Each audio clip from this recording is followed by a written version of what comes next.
علیکم ورحمۃ اللہ وبرکاتہ. مائی نیم از حافظ آمنہ اسلم. آج کا ہمارا سبق ہے سبق نمبر 2، پارہ نمبر 3، سورۃ البقرہ، آیت نمبر 254.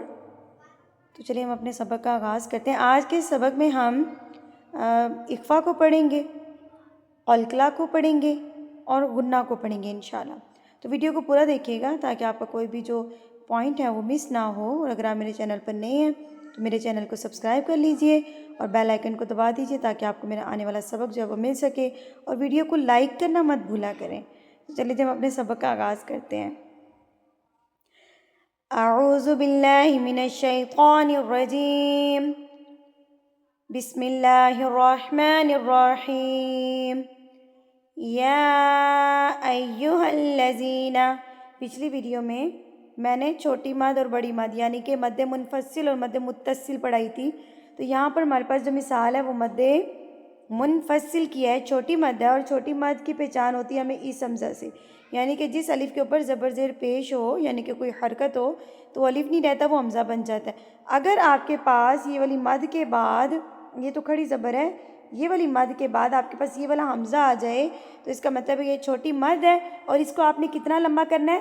3 حرکات کے برابر آپ اس کو کھینچ کے یعنی کہ لمبا کر کے پڑھیں گے. یا 3 حرکات کو آپ نے کاؤنٹ کیسے کرنا ہے؟ اپنے ہاتھ کی 3 انگلیوں کو بند کر لیجئے اور اس کو کھولنے میں آپ کو جتنا ٹائم لگے گا اتنا ٹائم آپ نے یا کو کھینچ کے پڑھنا ہے. کیسے؟ یا ایہا الذین آمنو، یہاں پر بھی جو آمنو کے اوپر مد ہے اس کے بعد آپ کے پاس یہ حمزہ آ رہا ہے، تو اس کا مطلب ہے کہ یہ بھی مد منفصل یعنی کہ چھوٹی مد ہے اور اس کو ہم نے 3 حرکات کے برابر کھینچ کے یعنی کہ لمبا کر کے پڑھنا ہے. آمنو انفقو، یہاں پر اخفا ہوگا. نون ساکن اور تنوین کے بعد اگر حروف اخفا میں سے کوئی حرف آ جائے تو نون ساکن کی آواز کو ناک میں چھپا لیا جاتا ہے. اخفا کا مطلب ہے چھپانا. تو یہاں پر آپ نے کس کو چھپانا ہے؟ نون کی آواز کو یا تنوین کی آواز کو. تو میں پچھلے سبق میں اخفا بڑے اچھے سے سمجھا چکی ہوں. تو یہاں پر میں اخفا کرنے کا طریقہ آپ کے ساتھ شیئر کروں گی. آپ اگر میرے چینل پر نئے ہیں یا ویڈیو پر نئے ہیں تو آپ میرا پچھلا سبق جو وہ لازمی دیکھیے. تو اخفا کیسے کرنا ہے دیکھیں. جب آپ نون پڑھتے ہیں تو آپ کی جو زبان کا کونا ہے وہ اوپر جا کے لگتا ہے، ٹھیک ہے. تو جب آپ نے اخفا کرنا ہے تو اوپر نہیں لگنے دینا زبان کے کونے کو، آپ نے اس کو ہوا میں چھوڑ دینا ہے. تو انفقو، ٹھیک ہے. آگے دیکھیں کہ واو ساکن ہے آپ کے پاس. اب میں نے کو کھینچ کے پڑھا ہے تو اب ہم یہاں پہ پڑھیں گے حروف مدہ واو کو. یہاں پہ ہمارے پاس واو کی مثال ہے، سو ہم حروف مدہ واو کو پڑھیں گے. اور ان کو حروف مدہ 3 ہے. کون کون سے؟ الف، واو ساکن اور یا ساکن. یہ جو اوپر علامت میں نے بنائی ہے نا اس کو ساکن بولتے ہیں، یہ ساکن ہوتا ہے. تو یہ ہمارے پاس حروف مدہ ہیں 3، ٹھیک ہے. حروف مدہ ہمارے پاس 3. اب اگر الف سے پہلے زبر ہو، واو ساکن سے پہلے پیش ہو اور یا ساکن سے پہلے زیر ہو تو ہم نے ان کو لمبا کر کے پڑھنا ہوتا ہے یعنی کہ کھینچ کے پڑھنا ہوتا ہے. اب آپ یہاں پر غور کیجئے کہ ہمارے پاس یہاں پر مثال آئی ہے واو ساکن کی. اب دیکھیں واو ساکن سے پہلے میں نے کیا بولا تھا؟ پیش آ جائے. تو یہاں پر پیش آ گئی، اس کا مطلب ہے یہ واو مدہ ہے، جس کو آپ نے ایک حرکت کے برابر کھینچ کے لمبا کر کے پڑھنا ہے. کس کو؟ پیش والے حرف کو. تو یہ واو مدہ کہلائے گا اور ان کو مد اصلی بھی کہا جاتا ہے. تو کیسے پڑھیں گے؟ انفقو. اب آپ پوچھیں گے یا آپ کا سوال بنتا ہے یہاں پر کہ کتنا کھینچیں گے، کتنا لمبا کریں گے؟ تو ایک حرکت کے برابر، ایک الف کے برابر، ٹھیک ہے. آپ اپنی ایک انگلی کو بند کریں اور اس کو کھولنے میں آپ کو جتنا ٹائم لگے گا اتنا ٹائم آپ نے کو کھینچ کے پڑھنا ہے. انفقو مما، میں نے ویڈیو کا آغاز کرتے ہوئے بتایا کہ آج ہم غنہ کو پڑھیں گے. تو میں نے غنہ کا اس لیے کہا تھا کیونکہ آج کے سبق میں غنہ کی کافی ساری مثالیں ہیں.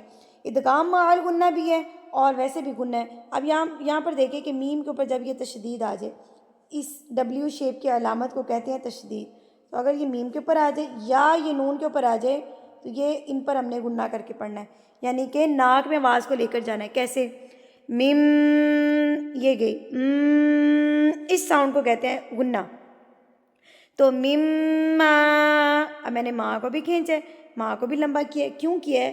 میں نے کہا تھا حروف مدہ الف سے پہلے اگر زبر آ جائے تو الف مدہ کہلاتا ہے. تو یہاں پر دیکھیے الف ہے یہ والا اور الف سے پہلے کیا ہے؟ زبر ہے. تو یہ الف مد ہے، اس کو آپ ایک حرکت کے برابر کھینچ کے یعنی کہ لمبا کر کے پڑھیں گے۔ یا ایہا الذین آمنوا انفقوا مما رزقناکم، قاف پہ ہم نے قلقلہ کرنا ہے، قاف تو با جیم دال، یہ 5 حروف جب ساکن ہوں گے یعنی کہ ان کے اوپر جب یہ والی علامت ہوگی یا ان پر جب ہم وقف کریں گے تو ان کو آپ نے قلقلہ کرنا ہے۔ کیسے؟ ہلا کے پڑھنا ہے، تھرتھراہٹ سے پڑھنا ہے، تو آپ ان کو تھرتھراہٹ سے ہلا کے پڑھیں گے۔ رزق قاف کے اوپر یہاں پر آپ کے پاس جزم آ گئی ہے، اس کا مطلب یہاں پر آپ نے اس کو قلقلہ کرنا ہے، آپ نے اس کو ہلا کے پڑھنا ہے۔ رزقناکم، یہاں پر میم مشدد آ گیا تو یہاں پر آپ غنہ کریں گے۔ رزقناکم من قبل، پیچھے مثال آپ نے یہ قاف قلقلہ کی پڑھ لی، اب یہاں پر با قلقلہ ہوگا، قب قب، ٹھیک ہے، ب کب، کب نہیں کرنا، کب آواز کو روکنا نہیں ہے، قب، ٹھیک ہے، قب اپنے مخرج سے ٹکر کھا کے لفظ الگ ہوگا، قب قبلی ان یأتیا، یہاں پر ہو رہا ہے ادغام مع الغنہ۔ یہاں پر دیکھیں آپ کہ نون ساکن کے بعد حروف یرملون میں سے اگر یا آ جائے، یا آسان الفاظ میں بتاتی ہوں کہ اگر نون ساکن کے بعد یا ہے اور یا کے اوپر تشدید ہے تو آپ نے جب ان کو ملانا ہے نا آپس میں تو غنہ کر کے ملانا ہے۔ کیسے؟ یہاں پر ادغام ہو رہا ہے، ادغام کہتے ہیں ملانے کو، کس کو ملانے کو؟ الف اور یا کو ملا رہے ہیں، اس کو ادغام کر رہے ہیں۔ جب یا سے آپ ملائیں گے تو آپ نے غنہ کر کے ملانا ہے، جب آپ غنہ کر کے ملائیں گے تو اس کو کہتے ہیں ادغام مع الغنہ، یعنی کہ غنہ کے ساتھ ملانا۔ ان یأتیا یوم اللہ بیع، بیع اکفا کریں گے، یہاں پر ناک میں آواز کو چھپائیں گے، فیہ حروف مدہ، یا کی مثال ہمارے پاس یہاں پہ آئی ہے، فی، یا ساکن سے پہلے زیر آ گئی ہے، اٹ مینز یہ یا مدہ ہے اور اس کو آپ نے ایک حرکت کے برابر کھینچ کے پڑھنا ہے، فیہ ولا خلۃ ولا شفاعہ۔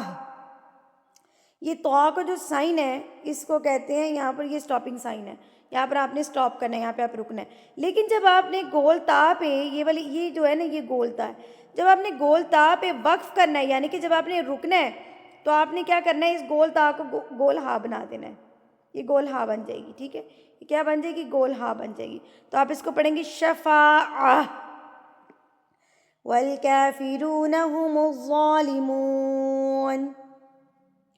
انشاءاللہ کل کے سبق میں ہم آیت الکرسی پوری پڑھیں گے، اور میں آیت الکرسی الگ سے بھی سمجھانا چاہ رہی تھی تجوید کے ساتھ، ہم سب اس کو پڑھتے ہیں، ڈیلی بیس پہ پڑھتے ہیں، تو میں چاہ رہی ہوں کہ ایک سبق میں آیت الکرسی کو کور کیا جائے۔ آج کے سبق میں ہم نے صرف ایک ہی آیت کو پڑھا ہے، 54 آیت کو پڑھا ہے ہم نے، تو اس کو غور سے سمجھیے گا۔ اگر آپ کو کسی چیز کی سمجھ نہیں آئی تو کمنٹ سیکشن میں مجھ سے لازمی پوچھیے گا۔